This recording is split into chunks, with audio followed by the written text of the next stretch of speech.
శ్రీ మహాభాగవతము ప్రథమ స్కందం అవతారిక. పోతన మహాకవి తాను వ్రాయబోయే భాగవతంలోని ప్రతి స్కందానికి ముందు శ్రీరాముణ్ణి స్తోత్రం చేశాడు.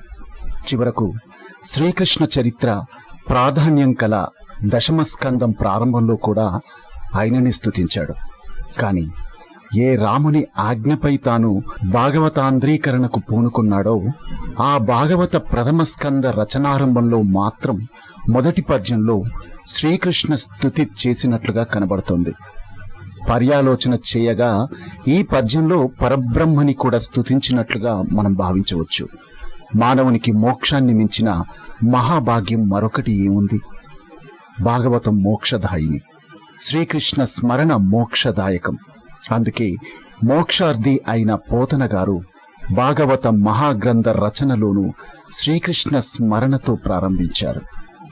లోకాలన్నింటినీ కాపాడమే తన పనిగా పెట్టుకున్నవాడు, భక్తులకు సత్వరమే రక్షించేవాడు, రాక్షసుల విజృంభణాన్ని అణిచేవాడు, ఈ జగన్నాటకం అనే ఆట మీద అమితాశక్తితో ప్రకాశించే చూపుల మాయ వల్ల పుట్టిన బ్రహ్మాండాలను కుండవలే తనలో ఇమర్చుకున్నవాడు, ఎంతో గొప్పదైన నందగోపుని ఇల్లాలు యశోదాదేవికి ముద్దుబిడ్డడు అయిన శ్రీకృష్ణుని మహాభాగ్యమైన మోక్షాన్ని పొందడానికి స్మరిస్తాను. నిరోధించడానికి వీలు కాని తాండవ నృత్యం చేసేవాడు, కరుణారస హృదయుడు, పార్వతీదేవి ముఖారవిందాన్ని ప్రభాకరునిలా వికసింపచేసేవాడు, శిరస్సున నెలవంక ధరించేవాడు, పుర్రెను దాల్చినవాడు, కందర్పుని దర్పాన్ని సమూలంగా నాశనం చేసినవాడు, నారదాది మహర్షుల హృదయ కమలాలలో భ్రమరంలా విహరించేవాడు, త్రిశూలధారి అయిన శివునికి మిక్కిలి భక్తితో నమస్కరిస్తున్నాను. సమస్త స్థావర జంగమాత్మక ప్రపంచాన్ని స్పృశింప నేర్చినవాడు, సరస్వతీదేవి హృదయానికి విశేష సంతోషాన్ని చేకూర్చేవాడు, వేద సమూహాలను నిర్ణయించేవాడు, సురగణాలకు నాయకుడై నడిపించేవాడు, స్వస్వభావం చేత సమస్త పాపాలను జయించినవాడు, మొక్కిన వారిని రక్షించేవాడు, తపోధనులకు శుభాలను ఎక్కువగా చేకూర్చేవాడు అయిన బ్రహ్మదేవుణ్ణి భక్తితో సేవిస్తాను. సృష్టి స్థితి లయకారులైన త్రిమూర్తులు ప్రధాన దేవతలు. వారు సమస్త లోకాలకు ముఖ్యులు. అందువల్ల వారికి నమస్కరించి పార్వతి స్పృశింపగా తల్లి కారణంగా పునర్జీవితుడై ఆమె హృదయానురాగాన్ని పూర్తిగా సంపాదించినవాడు, కలిదోష నివృత్తి చేయగలవాడు, ఆపన్నుల కష్టాలను తొలగించి క్రీడించేవాడు, భక్తుల కష్టాలు అనే తీవలను ఛేదించేవాడు, మధురంగా మాట్లాడేవాడు, అన్ని లోకాల జనుల ఆనందాన్ని అవగాహన చేసుకున్నవాడు, ఆ ఆనందానికి ఆధార వేదిక అయినవాడు, కుడుములు భక్షించేవాడు, బలిసిన ఎలుకలనెక్కి విహరించేవాడు, సులభంగా భక్తులకు ప్రసన్నమయ్యేవాడు అయిన విఘ్నేశ్వరునికి గౌరవ భావంతో నమస్కరిస్తున్నాను. ఇసుక తిన్నెల వలె విశాలంగా ఉన్నది, తుమ్మెదల బారుల వంటి అందమైన నల్లని జడలు కలది, దేవతా సమూహాన్ని రక్షించినది, బ్రహ్మదేవుని మనస్సును వశం చేసుకునుటలో సాటిలేని మాట నేర్పు కలది, స్ఫటికమాల, చిలుక, పద్మము, పుస్తకము ధరించి మనోహరాలై ఉన్న సరస్వతీదేవికి నొసలు నేల తాకేటట్లు నమస్కరించి ఆమెను స్తుతించాను. అమ్మా, ఓ సరస్వతీదేవి దయామయి, నేను వాల్మీకి మహాకవి వలె పుట్టలో పుట్టలేదు, కుమారస్వామి వలె రెల్లగడ్డిలోనూ జన్మించలేదు, వ్యాస మహర్షి వలె పడవలలో ప్రభవిల్లలేదు, కాళిదాస మహాకవి వలె కాళికాదేవిని పూజించనూ లేదు. అయినా శ్రీమద్భాగవత మహాపురాణ రచనకు పూనుకున్నాను. ఏ విధంగా ముందుకు వెళ్లాలో త్రోవ చూపు తల్లి, నాకు గట్టి ఆధారంగా నిలువమ్మా, నిన్ను నమ్ముకున్నాను తల్లి. వ్యాస వాల్మీకి కాళిదాసాదులతో కుమారస్వామిని చేర్చడం ఒక విశేషం. ఒక మహాకవిగా లేక ఒక మహాపండితుడిగా కుమారస్వామి ప్రసిద్ధుడు కాలేదు కదా. పోతన గారు ఆయన పేరును ఇందులో ఎందుకు చేర్చారని పాఠకులకు అనిపించవచ్చు. అందువల్ల కొందరు శరంబులన్ మొలవ అనే దానికి బదులుగా శిరంబునన్ మొలవ అనే పాఠాంతరాన్ని స్వీకరించి శిరంబునన్ అంటే తల మీద, పుట్ట మొలవన్ మొలవగా అని సమన్వయించి చెబుతారు. ఈ సమన్వయం పూర్తిగా త్రోసిపుచ్చతగినది కాదు, సత్యానికి సుదూరము కాదు. అయితే ఇదే స్కందంలో 12వ వచనంలో పోతన గారు కుమారస్వామి ప్రస్తావనను మరల తెచ్చారు. కుమారస్వామి సుబ్రహ్మణ్యుడు, చక్కని బ్రహ్మజ్ఞాన సంపన్నుడు. బ్రహ్మజ్ఞానాన్ని మించిన విజ్ఞానం మరొకటి ఏముంది?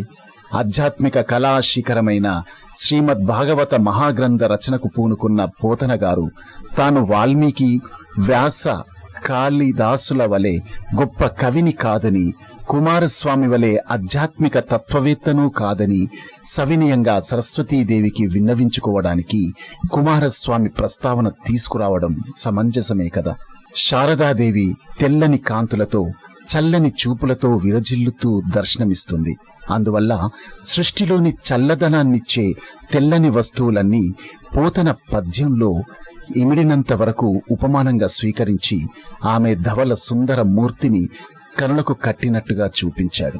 సరస్వతీదేవి శరత్కాల మేఘము వలె, చంద్రుని వలె, కర్పూరము వలె, చందనము వలె, హంస వలె, మల్లెపూల వలె, ముత్యాల హారం వలె, మంచు వలె, నురుగవలె, కొండ, వెండి కొండవలే, రెల్లువలే, ఆదిశేషుని వలె, ముళ్ళవలే, తెల్ల జిల్లేడు పూల వలె, పాల సముద్రము వలె, తెల్ల తామర పూల వలె, ఆకాశ గంగ వలె స్వచ్ఛమైన తెల్లని కాంతితో ప్రకాశించే నిన్ను మనసున దర్శించే అవకాశం ఎప్పుడు కలుగుతుందో అని వేడుకున్నాడు. కొత్తగా వికసించిన పద్మాన్ని ధరించి మిక్కిలిగా ప్రకాశించే పద్మం వంటి హస్తం కలదాన, శరత్కాలపు వెన్నెల కాంతుల ఆడంబరంతో కూడిన అందమైన ఆకారం కలదాన, ధరించిన రత్నాభరణాల కాంతులు దిగంతాలను తాకేటట్లు శోభిల్లేదాన, వేద సూక్తుల్లో వ్యక్తమయ్యే స్వయం భావం ప్రభావం కలదాన,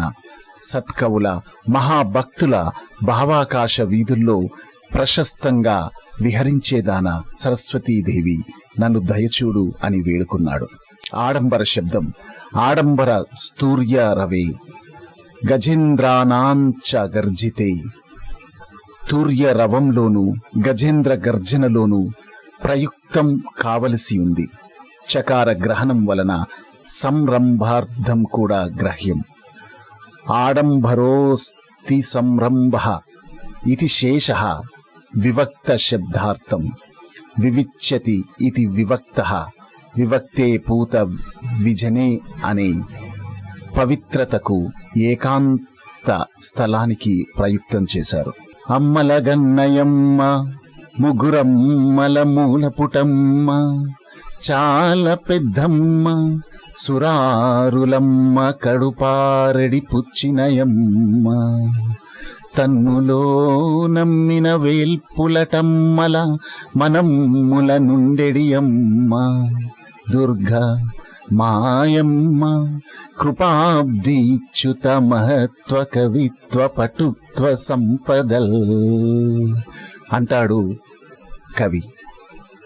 దీనర్థం అమ్మ, అమ్మలందరికీ అమ్మ, ముజ్జగాలకు మూలమైన ముగ్గురమ్మలకు ఆదిమూలమైన అమ్మ, పెద్ద కాలం నాటి అందరికన్నా అధికురాలైన అమ్మ, రక్కసుల తల్లి అయిన దితి గర్భానికి దుఃఖాన్ని చేకూర్చిన అమ్మ, తనను నమ్ముకున్న దేవతా కాంతల మనస్సులలో నివసించే అమ్మ, అందరికీ అమ్మ ఆ దుర్గమ్మ దయా సముద్రురాలు. ఆమె తనకు లక్ష్మి అయి సంపదలను, సరస్వతి అయి కవిత్వాన్ని, పార్వతి అయి శక్తిని సమకూర్చాలని పోతన ఇందులో స్తుతించాడు. ఇందులో ఉన్న విశేషం ఏమిటంటే అమ్మ శక్తి స్వరూప. ఆ శక్తి 3 విధాలు: ఇచ్ఛాశక్తి, క్రియాశక్తి, జ్ఞానశక్తి అని. ఇచ్ఛాశక్తి సరస్వతీదేవికి, జ్ఞానశక్తి లక్ష్మీదేవికి, క్రియాశక్తి పార్వతీదేవికి సంకేతం. ఇచ్ఛాశక్తి లక్ష్మి అని, జ్ఞానశక్తిని సరస్వతి అని కూడా చెప్పవచ్చు. ఆ 3 శక్తుల మూల శక్తియే పరాభట్టారిక, మాయా ప్లస్ అమ్మ, మాయమ్మ అన్న విభాగం కూడా స్ఫూరిస్తుంది. మాయాకు ఆధారమైన మూలశక్తి అని తాత్పర్యం. శ్రీదేవి ఆదిదేవుడైన శ్రీ మహావిష్ణువునికి పట్టపురాణి. ఆమె పుణ్యాల రాశి, సిరి సంపదలకు కానాచి. క్షీరసాగర మదన సమయంలో చంద్రునితో కలిసి పుట్టింది. సరస్వతి పార్వతులతో కలిసి క్రీడించు అలరుబోడి, పద్మాలలో నివసించే యవ్వనవతి. సమస్త లోకాల వారు ఆమెనే పూజిస్తారు. ఒక్క చూపుతో దారిద్ర్యాన్ని పటాపంచలు చేసే తల్లి ఆ ఆదిలక్ష్మి. తనకు నిరంతరం సౌభాగ్యం అందింపచేయాలని పోతన కోరుకున్నాడు. ఇష్టదేవతలందరికీ నమస్కరిస్తున్నాను. సూర్యనారాయణ స్వామికి, కుమారస్వామికి వందనాలు అర్పిస్తున్నాను. సంస్కృత భాషలో తొలిదొల్తగా కవితా సరస్వతి విలాసాలను వెలయింపచేసిన వాల్మీకిని స్తుతిస్తున్నాను.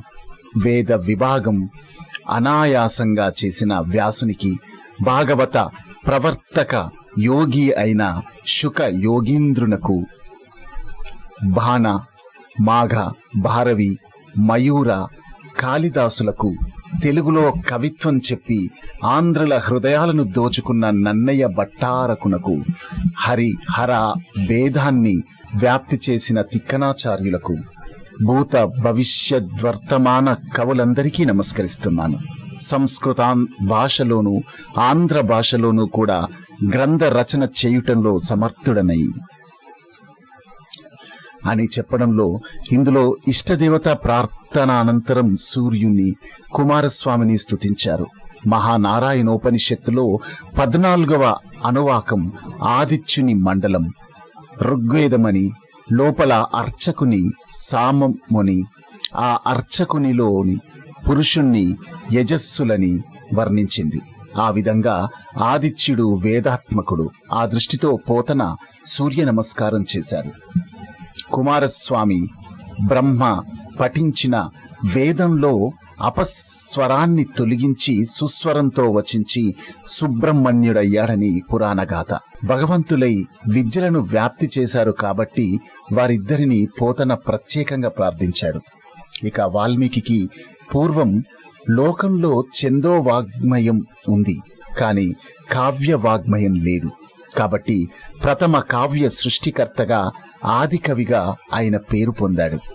హయగ్రీవుడను రాక్షసుడు వేదాలను ముద్ద చేసినట్లు హరించగా, విష్ణువు హయగ్రీవావతారంలో అతన్ని వధించి వేదాలను ఉద్ధరించాడు. ఆ వేదాలను విభజించి వ్యాసుడు వేదవ్యాసుడయ్యాడు. ఇక భాగవత కథా సుధా రసాన్ని పంచిపెట్టిన యోగి శుకయోగి. ఇందు పోతన వర్తమాన కవులనే కాక భవిష్యత్తులో కాబోయే కవులకు కూడా సంభావించడం మరో విశేషం. మార్గదేశి కవితలలో కవిత్వం చెప్పగలగడంచే ఉభయ కావ్యాకరణ దక్షుడయ్యాడని కూడా చెప్పవచ్చు. కుకు వినింద చేయకపోవడాన్ని బట్టి పోతన వ్యక్తిత్వం ఎట్టిదో పాఠకులకు గోచరమయ్యే ఉంటుంది. పోతన మహాకవి తాను వ్రాయబోయే భాగవతాన్ని ఏ రాజుకు అంకితమియ్యకుండా శ్రీహరికే సమర్పిస్తున్నానని తెలియచేస్తూ చెప్తున్న విషయం, నీచులైన ఈ రాజులకు కావ్యాలు అంకితమిచ్చి వారిచ్చే అగ్రహారాలు, వాహనాలు, ఆభరణాలు పుచ్చుకొని ఆనందంతో మైమరిచి చచ్చిన తర్వాత యమునిచ్చే సమ్మెట దెబ్బలు తినకుండా బమ్మెర పోతన రాజు అనే ఒకనొకడు లోక శ్రేయస్సుకై తన భాగవతాన్ని మనపూర్వకంగా శ్రీహరికిచ్చి రచిస్తున్నాడు. అధమౌన్యున్యకుత్సతౌ అధౌ భవః అధమః అని అధమ శబ్దం తక్కువ దానికి, నిందింపబడేదానికి అనే అర్థంలో తెలుగులో ప్రయుక్తం. చేతులారంగ శివుని భూజింపండేని, నోరు నొవ్వంగ హరికీర్తి నుడువండేని, దయయు సత్యంబులోనుగాందలం పండేని, గలుగ కటికిందల్లల కడుపు చేటు.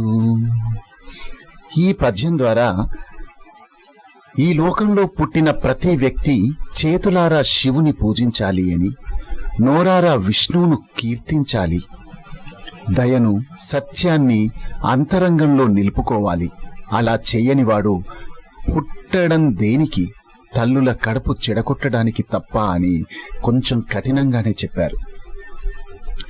ఈ విషయంలో చేతులు శివునకు, నోరు కేశవునికి అంకితం కావాలని చెప్పడం చేత శివ కేశవుల అభేదాన్ని పోతన పాటించాడు అని చెప్పాలి. ఈ అర్పణ కూడా కేవలం బాహ్యంగా కాకుండా మానసికంగా జరగాలని ఆయన భావన. అప్పుడు మాత్రమే చేతులు దయను చూపగలుగుతాయి, నోరు సత్యాన్ని చెప్పగలుగుతుందని ఆయన విశ్వాసం. కాయికంగా శివపూజ, వాచికంగా హరికీర్తన, మానసికంగా దయ, సత్యభావన, ఈ విధంగా త్రికరణాలతో భగవదారాధనను ఇందులో సూచించారు. ఈ పద్యంలో తల్లుల అను పద ప్రయోగం చేత జన్మ జన్మాంతరాలలో దౌర్భాగ్య స్థితిని సూచిస్తుంది. ఎన్నో వేల జన్మల నుండి కూడబెట్టుకున్న నా పుణ్యం పండింది. శ్రీమన్నారాయణుని పవిత్ర గాథను స్మరించి రచించాలనే నా కోరిక కలిగింది. అది పూర్ణిమ రాత్రి, చంద్రగ్రహణ సమయం. పెద్దల అనుజ్ఞపై గంగలో స్నానం చేసి ఇసుక తిన్నెపై కూర్చుండి అర్ధ నిమిలిత నేత్రాలతో ఈశ్వర ధ్యానం చేస్తున్న సమయాన అంటూ చెబుతున్న పోతన ఉద్దేశం, నీళ్లు తగ్గిన తర్వాత కనబడే ప్రదేశం పులినం. చంద్రుడు పూర్ణుడై ఉన్నచ్చో ఆ పున్నమ రాక అనబడుతుంది. గృహ్యతే సూర్య చంద్రమాసవనేన గ్రహ అనే పద ప్రయోగం చేత సూర్యచంద్రులు గ్రహింపబడుదురుగాన గ్రహణం అయ్యింది. పోతనామాచులు ఇంకా ఇలా చెబుతున్నారు, నల్లని మబ్బు ప్రక్కనున్న మెరుపు తీగల ఆయన వెంట ఒక తరుణి శోభిస్తూ ఉంది. ఇందు బింబంలో అమృతంలా ఆయన మోముపై చిరునవ్వు శోభిస్తూ ఉంది. తమాల వృక్షాన్ని అంటుపెట్టుకున్న తీగల భుజాగ్రంపై పెద్ద విల్లు వేలాడుతూ ఉంది. నీలాద్రి శిఖరంపై ప్రకాశించే సూర్యబింబంలా శిరస్సుపై కిరీటం విరాజిల్లుతుంది. కేందామరల వంటి నేత్రాలతో, విశాలమైన వక్షస్థలంతో భువన మోహన స్వరూపుడైన ఆ రాజశేఖరుడు నా కందోయికి ప్రత్యక్షమయ్యాడు అని చెప్పారు. ఆ సందర్భంగా పోతనామాచ్యులు ఆ ఆనందాన్ని మరో పద్యంలో ఈ రకంగా చెప్పారు, నేను ఆ రాజశ్రేష్ఠుణ్ణి రెప్పవాల్చకుండా వీక్షించాను. ఏదో మాట్లాడదామనే ప్రయత్నం చేస్తున్నాను. అంతలో ఆయన, నేను రామభద్రుణ్ణి, నా పేరు మీద భాగవతం తెనీగించు, నీకు భవబంధాలు పటాపంచలవుతాయి అని ఆనతిచ్చి అంతర్ధానమయ్యాడు. నేను కనులు పూర్తిగా తెరిచి చూశాను. ఆశ్చర్యం కలిగింది. అప్పుడు నాలోని ఇలా అనుకున్నాను, ఆహా, ఏమి నా అదృష్టం! చెప్పబోయేది భాగవతమట, చెప్పించేవాడు శ్రీరామచంద్రుడట. నేను చెబితే సంసార బంధం నుండి విముక్తి కలుగుతుందట. అలాంటప్పుడు ఇంకో కథ రచించడం ఎందుకు, భాగవతాన్నే రచిస్తాను అని ఈ పద్యాన్ని చాలా అందంగా ఇలా చెప్పాడు. ఇంకా పోతనామాచులు ఇలా చెబుతున్నారు, శివునికి బ్రహ్మకు చెప్పడం సాధ్యం కాని ఎంతో గొప్ప విషయాన్ని తాను చెప్పడానికి సాహసిస్తున్నానని, ఏదో తను విన్నంత కన్నంత తనకు బోధపడినంత చెబుతానని పోతన సవినయంగా లోకానికి విన్నవించుకున్నాడు. కాగా విన్నంత, కన్నంత, తెలియవచ్చినంత ఈ మూడు శ్రవణ, మనన, నిధి ధ్యాసలకు సంకేతాలు. ఈ మూడు ఉంటే కాని భాగవతం అవగాహన సాధ్యపడదన్న సూచన కూడా ఈ పద్యంలో అంతర్లీనంగా ఉండడం మరో విశేషం. కొందరు కేవలం తెలుగు పదాలతో కూడిన కవిత్వం అంటే ఇష్టపడతారు. మరికొందరు సంస్కృత పద భూయిష్టమైన కవిత్వం అంటే చెవులు కోసుకుంటారు. కొందరు రెండింటిని అభిమానిస్తారు.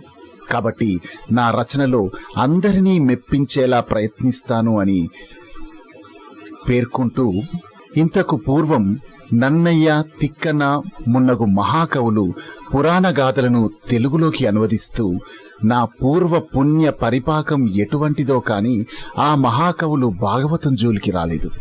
నేను దీన్ని తెనీగించి మరల జన్మంటూ లేకుండా చేసుకుని ఈ పుట్టుకను సార్థం చేసుకుంటాను అని పోతన జన్మరాహిత్యానికై భాగవత ఆంధ్రీకరణకు పూనుకున్నట్లు స్పష్టంగా తెలియచేశారు.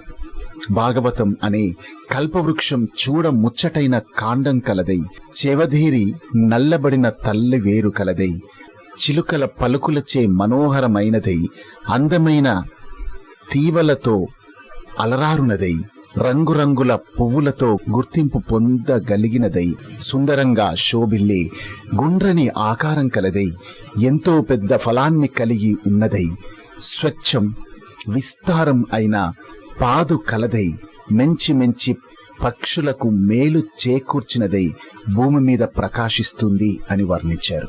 మనోహరమైన స్కందాలు 12. అట్టి స్కందాలు కలిగినట్టిదై, శ్రీకృష్ణుడే మూలము ఉన్నట్టిదై, శుక మహర్షి ప్రవచనాలచే మనోజ్ఞమైనదై, సుకుమార్యం వల్ల శోభిల్లునదై, సద్గుణాలైన పండితులచే చక్కగా సేవింపదగినదై, అందంగా ప్రకాశించే ఇతివృత్తంతో అలరారునదై, పవిత్రుడైన వ్యాస మహర్షి పాదుగా కలదై, సజ్జనులకు బ్రహ్మవేత్తలకు శుభం కూర్చినదై, భాగవతం అనే కల్పవృక్షం భూమి మీద ప్రకాశిస్తుంది అన్నారు. భాగవత పద్యాల్లో పోతన గారి కవితా ప్రతిభకు, అద్భుతమైన అయిన పద్య శిల్పానికి ప్రథమ శ్రేణి పతాకలుగా గ్రంథారంభంలో ప్రార్థనా పద్యాలు. భాగవతాన్ని గురించి ఈ విధంగా వృక్షపరంగా, భాగవత పరంగా 2 అర్థాలతో తెలియచేశారు. ఈ విధంగా భాగవత పురాణమనే కల్పవృక్షాన్ని సమాశ్రయించాను. శ్రీహరి దయా అనుగ్రహం సంపాదించాను. జన్మ చరితార్థమైందని భావించాను. లేచాను. తిరుగు ప్రయాణం కావించి మళ్ళీ ఏకశిలా నగరం చేరాను. గురువుల, పెద్దల, విద్వాంసుల, బంధువుల ఆశీర్వాదాన్ని, వారి అనుమతిని పొంది అంటూ సాగించిన పోతనది కౌండిన్య గోత్రం, అపస్తంభన సూత్రం. సుకృతాత్ముడు, భాగ్యవంతుడు అయిన భీమయామాత్యుడు మూల పురుషుడు ఆయన కుమారుడు అన్నయ్య, ఆయన భార్య గౌరమ్మ, వారికి సూర్యుని వరప్రసాదంగా జన్మించిన కుమారుడు సోమన్న, ఆయన అర్ధాంగి మల్లమ్మ, వారి కుమారుడు ఎల్లన్న, ఈయన ఇల్లాలు మాచమ్మ, వారి కుమారుడు కేసన. అందగాడు, సకల కళాపారంగతుడు, వంశాభివృద్ధి కావించినవాడు, మంచి దాత, అభిమానధనుడు, నీతిమంతుడు. ఆయన ధర్మపత్ని లక్కమాంబ. ఆయన శాస్త్ర సమ్మతంగా శైవమత సాంప్రదాయాన్ని స్వీకరించాడు. లక్కమాంబ మహాపతివ్రత. ఆమె ఇల్లు విడిచి బయటికి రాదు. పరపురుషులను కూర్చి పట్టించుకోదు. పెనిమిటి మాట జవదాటదు. దానగుణం, దయాగుణానికి ఆమె పెట్టింది పేరు. లక్కమాంబ పరమ సాధ్వి. లక్కమాంబ బీద సాదలపై ఔదార్యం చూపించేది. వారి హృదయాల్లో దైన్యాన్ని పోగొట్టేది. దాన ధర్మాలు చేసేది. ఆమె వినయానికి పెట్టింది పేరు. ఆదరం చూపించడంలో ఆమెకు ఎవరూ సాటిరారు. గంభీర్యం ఆమె సహజ గుణం. ఆమెది మృదువైన వాక్కు. పరమేశ్వరుని పాదయుగ్మాన్ని సేవించడంలో అనుగ్రహాన్ని పొందిన పార్వతీదేవితో సమానురాలామె. కేసన భార్య అయిన లక్కమాంబకు సాధారణ కాంతలు సాటిరారు. ఆమెకు 2 పుత్రులు. అందులో పెద్దవాడు తిప్పన. ఇతడు ఈశ్వరార్చన కళాశీలుడు. చిన్నవాడు అయిన నేను పోతనగా పేరొందాను అని చెప్పాడు. పోతన అంటాడు, చిన్నవాడినైన నేను నా గుండెలలో గొప్ప నిధి వంటి వాడైన శ్రీరామచంద్రుణ్ణి నిలుపుకొని, మనోహరుడు, నందుని బృందావనంలో అందంగా విహరించేవాడు, తృణవర్తుడనే రాక్షసుని చంపినవాడు, తనను సేవించేవారి తాపత్రయాలు నశింపచేసేవాడు, గోపకాంతల హృదయాలను దోచుకున్నవాడు, దుర్మార్గుల ఐశ్వర్యాన్ని నాశనం చేసేవాడు, రేపల్లెలో పాలు నెయ్యి ఆరగించినవాడు, చిన్నపిల్లల పాలిటి పెనుభూతమైన పూతన అనే రక్కసిని మట్టుపెట్టినవాడు అయిన శ్రీకృష్ణునికి మంచి నడవడి కలవాడు, రాజనీతి బాగా తెలిసినవాడు, త్రిశూలధారి అయిన శివుణ్ణి వశం చేసుకున్నవాడు, బాణాసురుని బాహువులను ఖండించినవాడు, దేవేంద్రుని ఆజ్ఞపై కాల మేఘాలు రాళ్ల వర్షం కురియగా చెల్లాచెదరైన గోప బృందాన్ని కాపాడినవాడు,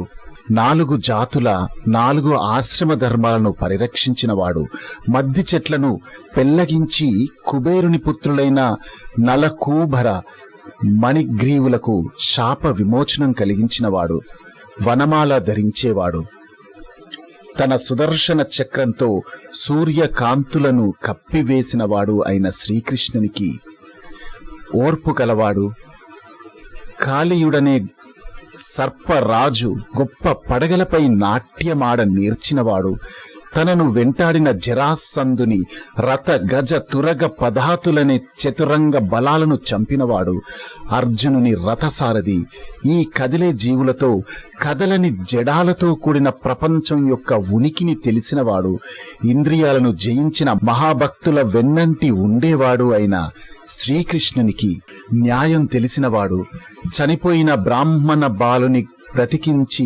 తెచ్చి గురువుకు సంతోషం చేకూర్చినవాడు, రుక్మిణీదేవి గుండెలలో నెలవై ఉండేవాడు, ప్రాణకోటికి ఉత్సాహాన్ని కలిగించేవాడు, మంచివారికి ప్రీతిని కూర్చేవాడు, పచ్చని పట్టు బట్ట ఎప్పుడూ ధరించి ఉండేవాడు, పెక్కు బ్రహ్మాండ భాండములను సృజించినవాడు, గోపికల గృహాల వైపు పయనించేవాడు, ఆదిశేషునిపై పరుండి ఉండేవాడు అయిన శ్రీకృష్ణునికి నమస్కరిస్తూ అంటూ చెప్పిన ఈ భావనలో పోతన ఈ 4 విధానాల్లో ఇంచుమించు కృష్ణ చరిత్ర అంతా వివరించాడు.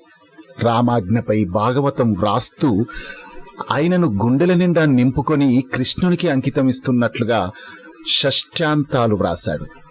శ్రీరామకృష్ణుల పట్ల ఆయనకున్న అచంచల భక్తి, అభేద భావం కనిపిస్తుంది. శ్రీకృష్ణునకు నివేదనలో తెలుగులో శ్రీమద్ భాగవతాన్ని వ్రాయడానికి పూనుకున్నాను, ఆ పురాణానికి కథారంభం ఎలాంటిదంటే అంటూ కథారంభాన్ని ప్రారంభించాడు. ఈ కథా ప్రారంభం ఎలాంటిదో మనం తెలుసుకుందాం. జై శ్రీకృష్ణ.